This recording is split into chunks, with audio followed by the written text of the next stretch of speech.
se saisir de ce problème, enfin le faire reconnaître en votant une motion ou quelque chose de ce genre-là pour attirer l'attention sur ces problèmes-là.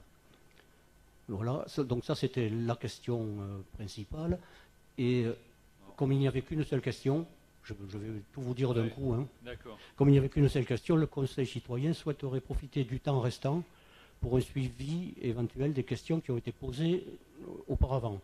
C'est-à-dire que si un sujet, une question qui a été posée il y a quelque temps a connu des avancées, ben, que ces avancées puissent être présentées voilà, à ce Conseil-là ou peut-être plus tard, si c'est possible. Voilà. Beaucoup, Monsieur Labro. Karine, sur les centres sociaux. Alors oui, effectivement, les centres sociaux de la ville sont impactés également par le nouveau système de rémunération qui est lié à la convention collective à l'ISTA, qui est certes une bonne nouvelle pour leurs salariés, mais qui vient fragiliser encore plus leur modèle économique. En effet, par exemple, pour vous situer un petit peu, pour Confluence, cela entraîne une hausse de 10% de la masse salariale et de 21% des charges patronales. Donc, effectivement, c'est assez préoccupant parce qu'ils font face aussi à des besoins sociaux qui sont en constante augmentation par rapport au partenariat et au terrain qu'ils occupent, puisqu'il faut savoir que sur la commune, nous avons donc 2 centres sociaux qui couvrent l'intégralité de la commune. On a Confluence qui couvre tout le côté est et centre, et nous avons l'ASCO qui couvre tout le côté ouest. Donc, en ce qui concerne effectivement le soutien qu'apporte la ville aux centres sociaux, bien, je pourrais dire les choses suivantes.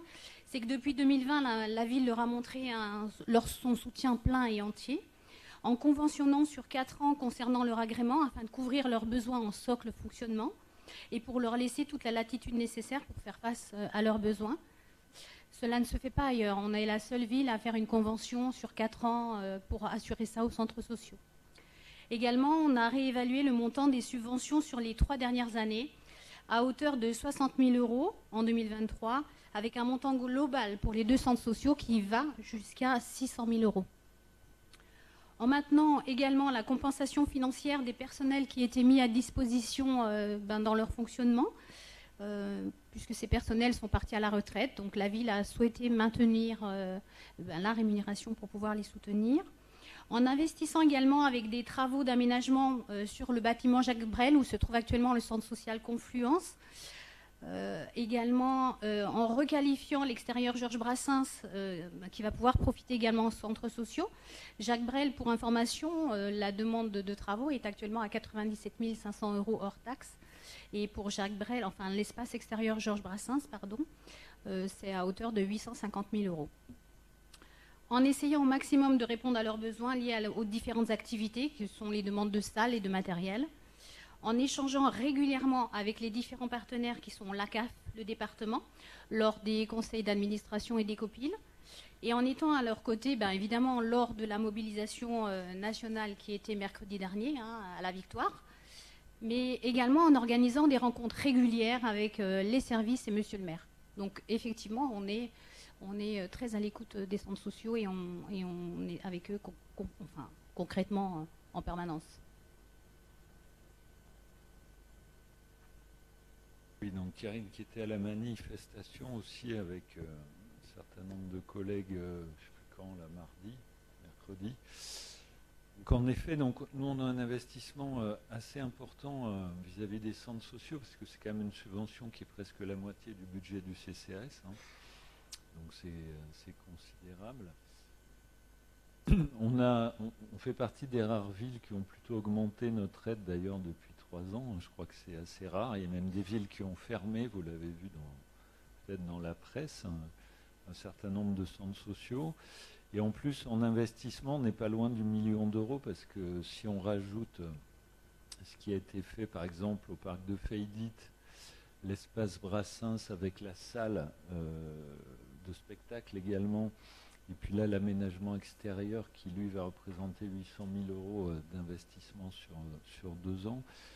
Donc c'est des sommes conséquentes. Après, ça ne règle pas leur problème, parce que leur problème il est du même ordre que notre EHPAD en fait, c'est qu'il y a 80% de leur charge, un petit peu moins, c'est les salaires. Et ce qui a fait beaucoup de mal à toutes les centres sociaux en France, mais aussi aux associations, c'est l'arrêt complet ou quasi de tous les dispositifs d'emploi aidé qui existaient auparavant, type emploi jeune, etc. Enfin, tous les dispositifs qui se sont succédés dans le temps.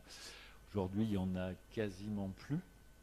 Et donc là, ils basculent maintenant vers des emplois plus classiques, qui sont forcément plus coûteux.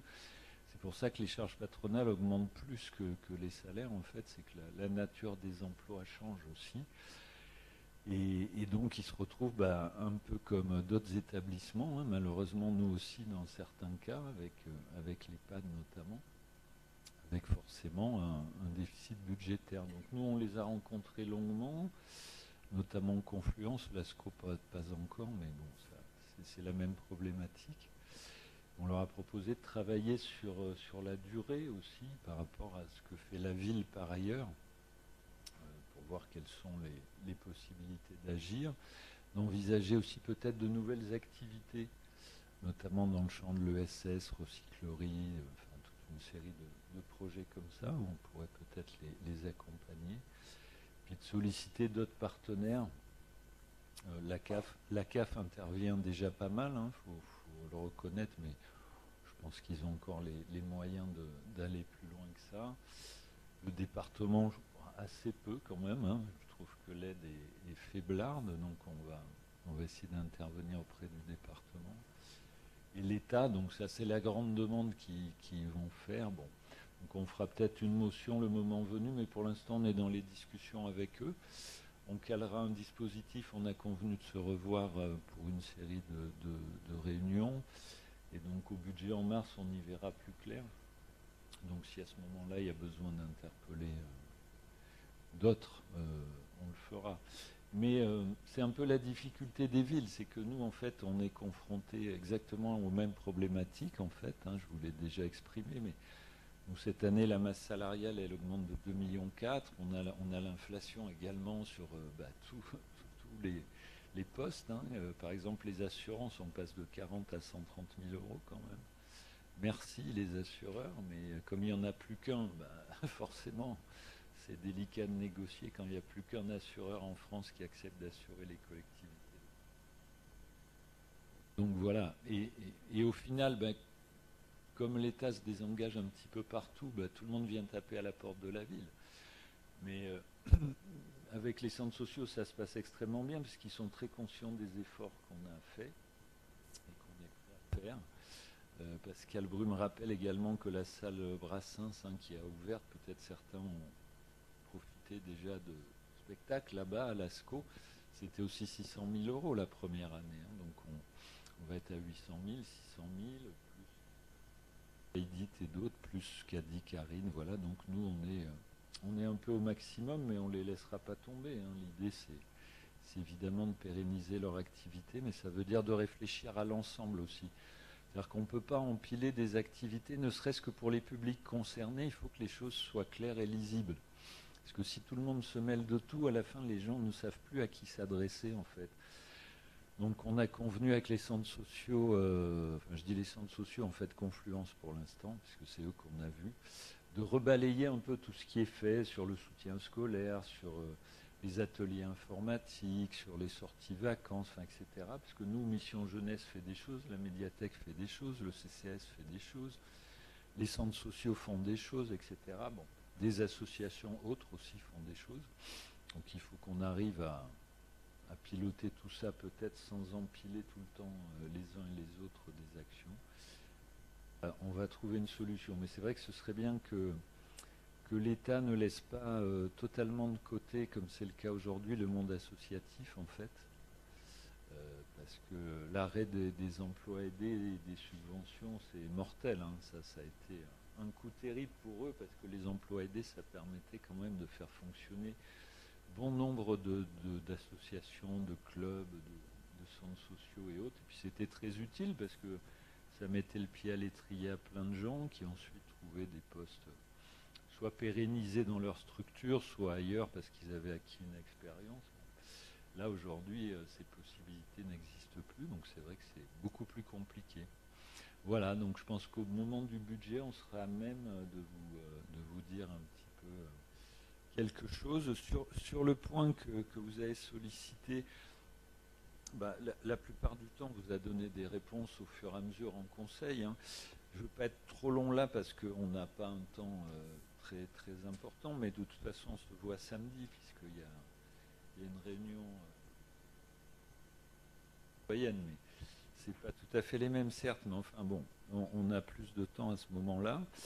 Donc on a repris quelques questions, je pense à peu près toutes, mais je ne peux pas répondre à tout, sinon on va déborder, mais on pourra vous faire passer le tableau.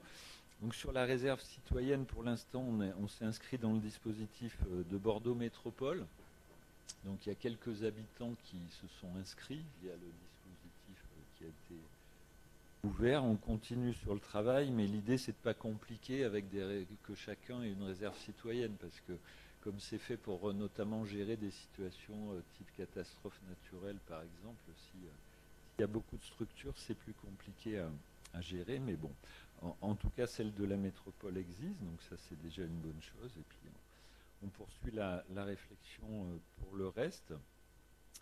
Sur la vidéo, vous aviez une question sur le stationnement, hein, donc la différence, donc non, ce ne sont pas des caméras de vidéosurveillance ni de vidéoprotection d'ailleurs.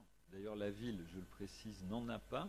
Nous avons des caméras, mais qui sont utilisées uniquement sur réquisition de la gendarmerie, on est en zone gendarmerie, dans le cadre de procédures. Il n'y a pas quelqu'un qui passe sa vie devant un écran à surveiller ce qui se passe. Hein, c'est pas comme ça que ça fonctionne. Donc les images, elles sont encadrées par la CNIL, enfin par tous les dispositifs. Donc personne ne regarde des images, sauf si la gendarmerie nous dit dans un camp de voiture ou que sais-je encore, qu'ils souhaitent avoir accès au dispositif.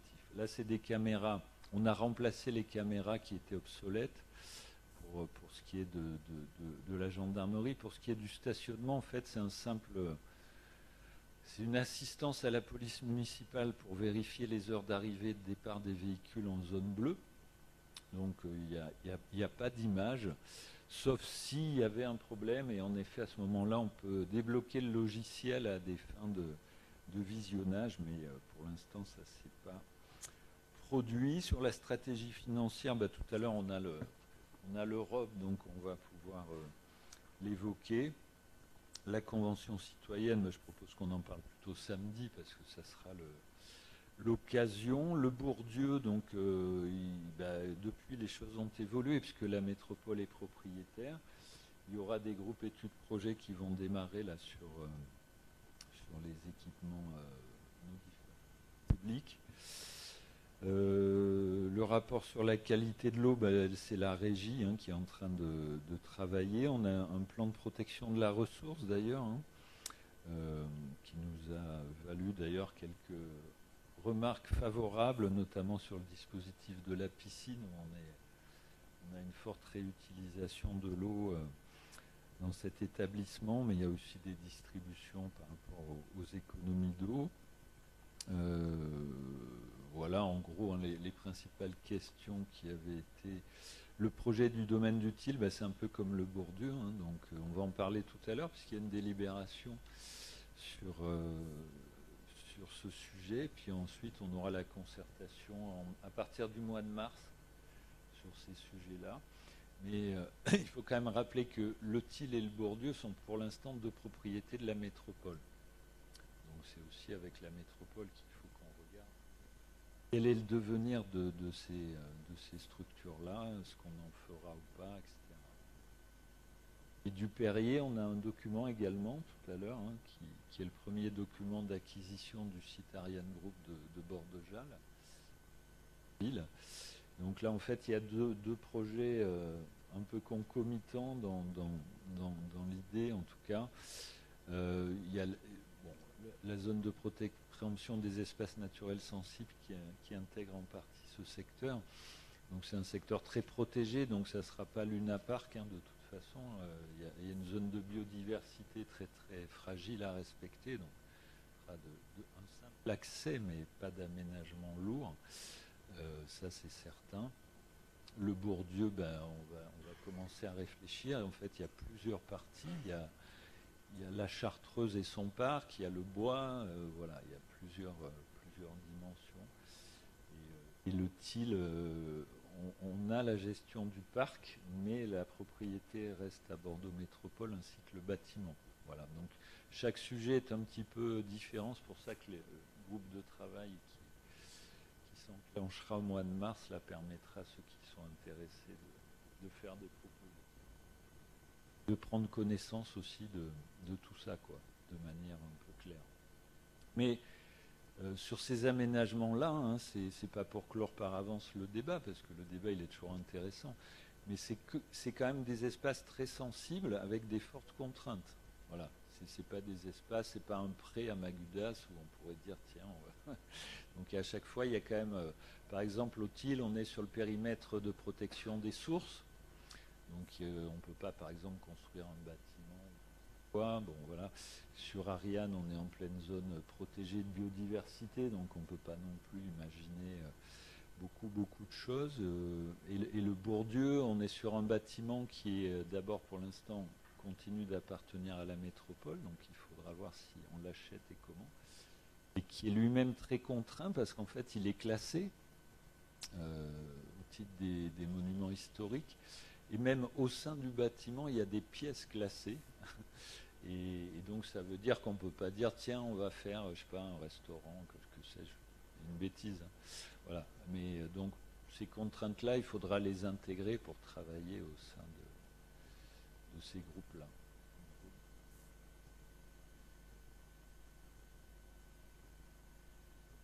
Je voulais juste pour la blague dire que je faisais partie des espèces protégées d'Ariane à titre personnel.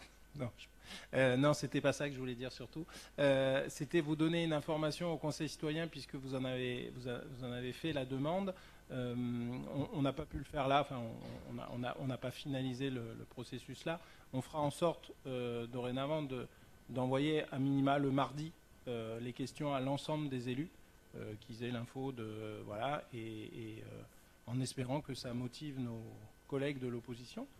Même si certains sont là pour ces questions au Conseil citoyen régulièrement, à venir voir ce qui s'y dit. Voilà, donc à votre demande, on fera en sorte de le faire à partir du prochain Conseil municipal. Merci, monsieur le maire. Voilà, merci beaucoup. Écoutez, on va faire une petite pause et on reprend pour le Conseil dans quelques minutes. Merci, monsieur Labro et vos collègues.